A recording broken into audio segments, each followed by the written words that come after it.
தயவுசெய்து எங்கள் வீடியோக்களை சப்ஸ்கிரைப் செய்யுங்கள் மற்றும் இந்த வீடியோக்களை பாருங்கள் முழுவதுமாக. இப்பொழுதும் ஏனோக்கு புத்தகம் அதிகாரம் 6 முதல் 10 வரை பார்ப்போம். ஏனோக்கு புத்தகம் 6ஆம் அதிகாரம். 1. மனிதர்களின் பிள்ளைகள் அதிகரித்த நாள்களில் அவர்களுக்கு அழகிய மகள்கள் பிறந்தார்கள். 2. அப்போது வானத்தின் தூதர்களான காவலர்கள் அவர்களை பார்த்து ஆசைப்பட்டார்கள். அவர்கள் ஒருவருக்கொருவர் சொன்னார்கள், வாங்க, மனித மகள்களை நமக்கு பெண்களாக எடுத்துக்கொள்வோம், நமக்கு பிள்ளைகள் உண்டாகட்டும். 3. அவர்களின் தலைவன் செம்யாசா அவர்களிடம் சொன்னான், நான் உங்களால் ஒப்புக்கொள்ளப்படும் செயலுக்கு முன் நான் தனியாக அந்த பெரிய பாவத்துக்குள் விழுந்து விடுவேன் என்று பயப்படுகிறேன். 4.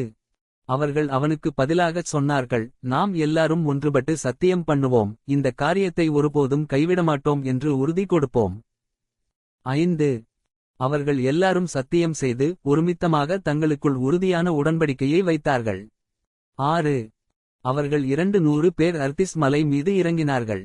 அந்த மலையை ஹெர்மோன் என்று அழைக்கிறார்கள், ஏனெனில் அவர்கள் அங்கே சத்தியம் செய்து ஒருவருக்கொருவர் உறுதியளித்தார்கள்.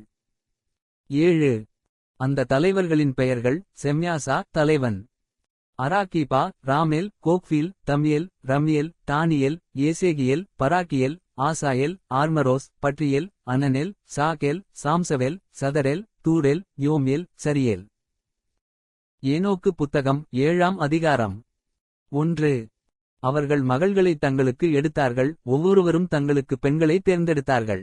அவர்கள் அவர்களுடன் சென்றார்கள், அவர்களோடு தங்கள் மனைவிகளாய் வாழ்ந்தார்கள், அவர்கள் அவர்களுடன் கலந்தனர்.